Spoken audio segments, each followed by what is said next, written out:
Imagine a TV viajando no tempo para mostrar o passado em todo momento. Imagine a vida, as pessoas e os sonhos de outros séculos. Antigos privilégios. 500 anos o Brasil Império na TV. Informação do passado para você aprender.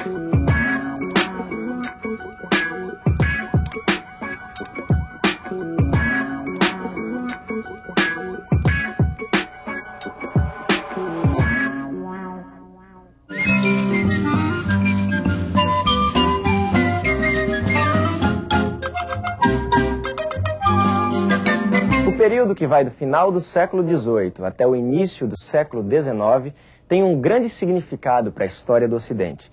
Naquela época, as monarquias, que pareciam eternas, começaram a desmoronar. Nascia o mundo contemporâneo. A Europa ingressa no século XIX com uma nova forma de pensar e num clima de guerra. Napoleão Bonaparte, imperador da França, desafiava o poder dos reis absolutistas. Em 1806, já era senhor da Europa Ocidental. Mas e em Portugal? Como está a situação aí, Joaquim Vaz? Muito difícil.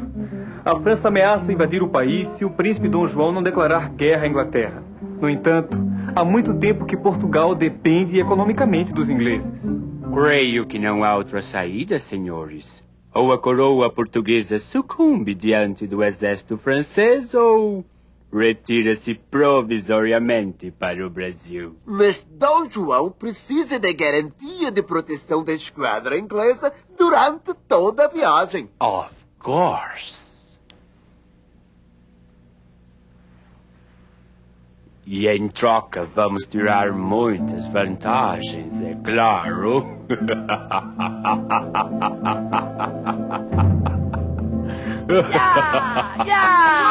Emanuel, os franceses estão chegando! Podes vir, Napoleão. Podes vir que eu estou pronto para o combate. Deixa-te de tolices, miúdo. Por enquanto, o combate é para ver quem consegue embarcar para o Brasil. Dizem que tem mais de 10.000 pessoas no porto em busca de um lugar nos navios.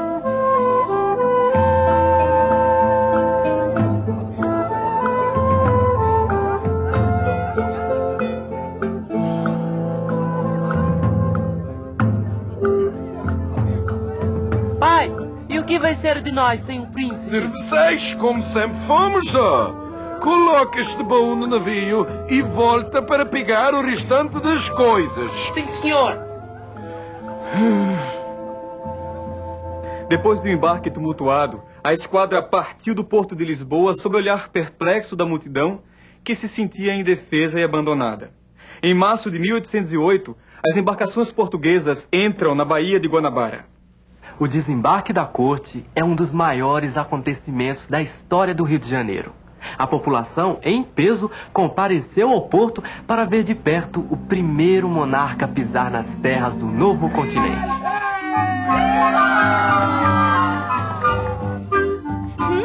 Que horror! Antes Luanda, Moçambique ou Timor, a esta pedentina que é o Rio de Janeiro. Calma, mulher. Aos poucos vou realizar melhoramentos aqui.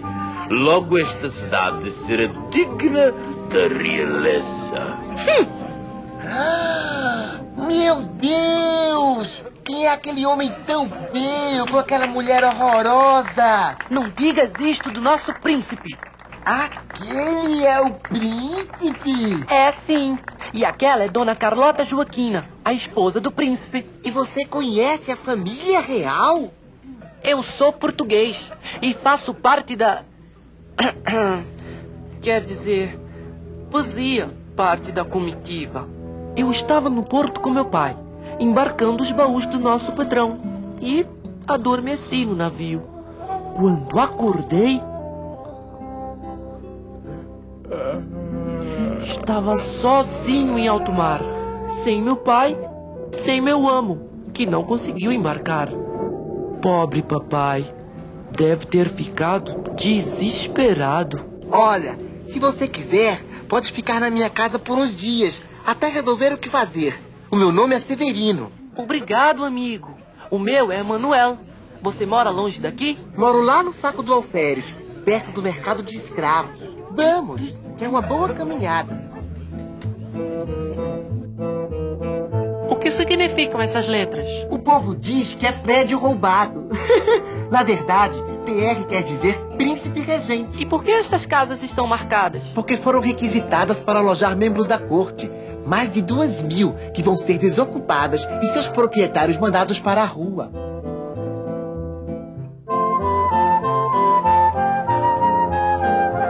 E a sua casa também foi requisitada? Ah, nem o nobre ia querer morar na minha casa. Entra! Benção, pai. Deus te abençoe, filho. Este aqui é o Emanuel. Como vai, Emanuel? Pai, ele veio de Portugal por acaso e não tem onde morar. Às vezes o acaso pode trazer grandes oportunidades, Emanuel. Se você tiver jeito e quiser ser meu aprendiz, em pouco tempo consegue o dinheiro para voltar a Portugal. Essa cidade agora vai começar a crescer. O Alvará de 1º de abril é uma lei que permite o desenvolvimento de qualquer atividade industrial no Brasil. Outra boa notícia é que o príncipe já deu o aval para a criação do Banco do Brasil, o que será para nós ótimo. O problema é que com a abertura dos portos fica difícil concorrer com os produtos ingleses que são mais baratos e melhor qualidade. Não se enganem, meus senhores. O interesse dos ingleses é manter uma posição cada vez mais privilegiada no Brasil. A Inglaterra foi a maior beneficiária da abertura dos portos brasileiros às nações amigas. Até mesmo porque, naquele momento, era o único país europeu em condições de enviar embarcações ao Brasil. Outras medidas adotadas por Dom João vieram beneficiar ainda mais a posição econômica dos ingleses. E por estarem justos e acordados, as coroas de Portugal e Inglaterra assinam os tratados de aliança e amizade e de comércio e navegação, através dos quais reafirmam os laços de cooperação e fraternidade que sempre existiram entre as duas nações. Fraternidade? Eles querem mesmo tomar conta de vez do comércio no Brasil. Como se não bastasse a quebra do nosso monopólio no comércio com o Brasil, Dom João nos impõe mais um duro golpe. É um absurdo! Os portugueses pagando mais caro que os ingleses para comercializar com sua própria colônia. Essas novas taxas do Tratado de Comércio e da Navegação praticamente acabam com a nossa margem de lucro. Portugal fica cada vez mais em situação inferior. Se Portugal sofre um crescente abatimento econômico e moral, no Brasil acontece exatamente o contrário. Além do crescimento do comércio, a presença da corte alterou o estilo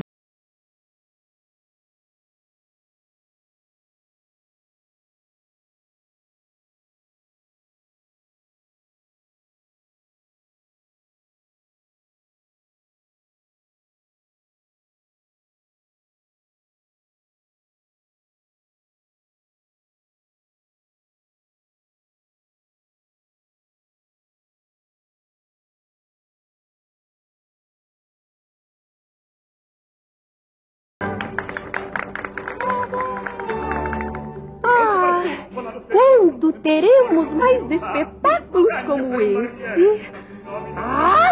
Nesta cidade não tem nada para se fazer. Calma, mulher. Amanhã mesmo vamos à recepção oferecida pelo Visconde de Vila Nova à princesa Carlota Joaquina e suas filhas. Maravilhoso! Adoro festas, saraus, espetáculos. Já sei. Mais dinheiro para modistas e cabeleireiros franceses. Você não vai querer que eu apareça na corte feito uma mendiga? Vai! Rio de Janeiro, março de 1814. Senhor meu pai, vossa bênção. Por aqui as coisas vão muito bem. Continuo trabalhando com o Sr. Januário e os negócios caminham bem. Após 7 anos da minha chegada, fico abismado com as mudanças ocorridas na cidade. As ruas foram ampliadas e calçadas e o comércio está repleto de lojas. Mas os velhos costumes permanecem. Os festejos de rua ainda são o maior divertimento popular. Emanuel, Emanuel, hora de fechar a loja. Hoje tem espetáculo no Teatro do Largo do Rosário. Então, princesa, estás gostando do baile? Não fossem estes mosquitos horríveis! O que tens aí, negra? Bolinhos de mandioca com frutas. Eu nunca vou me acostumar com o cardápio pobre deste povo.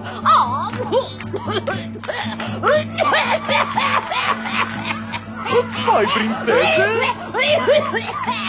Engoli o mosquito tropical. Acho que vou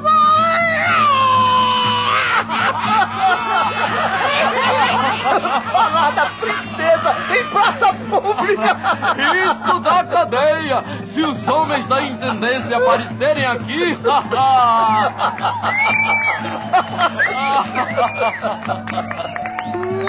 Que estás a levar? Livros que comprei no porto. Deixe-me ver. Nessa corte não se pode divulgar ideias contrárias à religião, à moral e aos bons costumes. Mas são livros de Rousseau, Voltaire.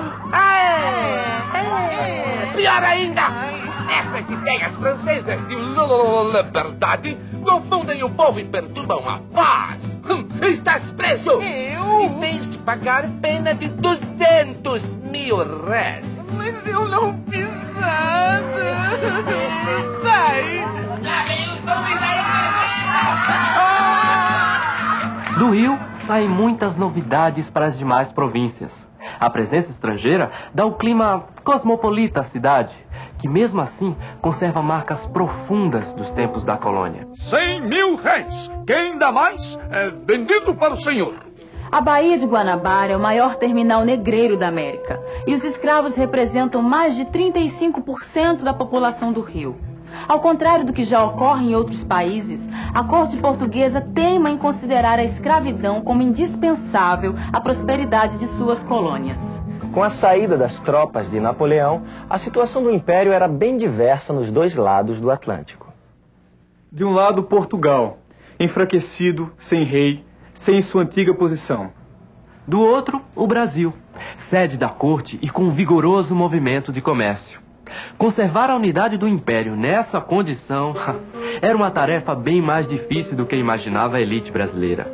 Nós, ingleses, preferimos que Vossa Alteza volte para a Europa. Majestade, é preferível ter um grande poder na América do que sujeitar-se totalmente à Inglaterra lá na Europa. Eu detesto tomar decisões importantes, mas está decretada a elevação do Brasil a Reino Unido de Portugal e Algarves. Severino, ouça essa notícia. Estourou uma revolta em Pernambuco e o governador da província fugiu para o Rio. E o que pretendem os revoltosos? Criar uma república junto com as outras províncias que aderiram ao movimento. A revolta de Pernambuco no Brasil e uma conspiração liberal sufocada em Lisboa deram início a uma série de acontecimentos que iriam aumentar as tensões no Império Português. A aclamação de Dom João VI como monarca do Reino Unido reforçou o peso político do Brasil no Império Português, o que irritou ainda mais os súditos na Europa. Lisbonenses! Não temais as iras deste papão, pois não passa de um burro com pele de leão! Viva a Constituição! Viva! Viva a religião! Viva! Viva o rei! Viva! Viva! A Revolução Constitucionalista da cidade do Porto logo se espalhou por todo o país. O movimento propõe o fim do antigo regime e a elaboração de uma Constituição. Esse acontecimento teve grande repercussão no Brasil, de onde fala Tainá Funiô. No Pará e na Bahia já surgiram as primeiras manifestações de apoio ao movimento do Porto. Com o juramento do clero e das autoridades, a Constituição estabelecida pelas Cortes de Lisboa. Vamos ver a situação no Rio de Janeiro. As tropas portuguesas da divisão auxiliadora exigem do soberano o juramento imediato das bases da futura Constituição portuguesa e a demissão de alguns membros do governo. Ao contrário do que imaginavam os brasileiros, o movimento do Porto não era tão liberal quanto parecia. Aceitava algumas mudanças, desde que se preservasse a monarquia, a religião católica e principalmente que se restabelecessem os antigos papéis, Portugal retomar seu poder de metrópole e o Brasil voltar à condição de colônia. Emanuel, Dom João anunciou sua partida para Portugal. Vai deixar seu filho Dom Pedro no Brasil como príncipe regente. E por que você não se candidata a deputado para representar o Brasil nas Cortes de Lisboa? Caros eleitores, votem em mim! Vou defender uma Constituição que garante os direitos e liberdades individuais, que limite os poderes do soberano e que dê voz à sociedade. Muito bem, senhor deputado. Agora vamos nos juntar ao povo que prepara uma despedida especial para a corte no sábado de Aleluia. A simulação do enforcamento de alguns membros do governo, como o intendente da polícia e o comandante das forças militares, às vésperas do embarque da corte para Portugal, representava, simbolicamente, o espírito dos brasileiros com relação à autoridade portuguesa. Veja no próximo episódio como a partida de Dom João VI criou condições para o confronto entre forças tradicionais e renovadoras que iriam marcar as primeiras décadas do século XIX no Brasil.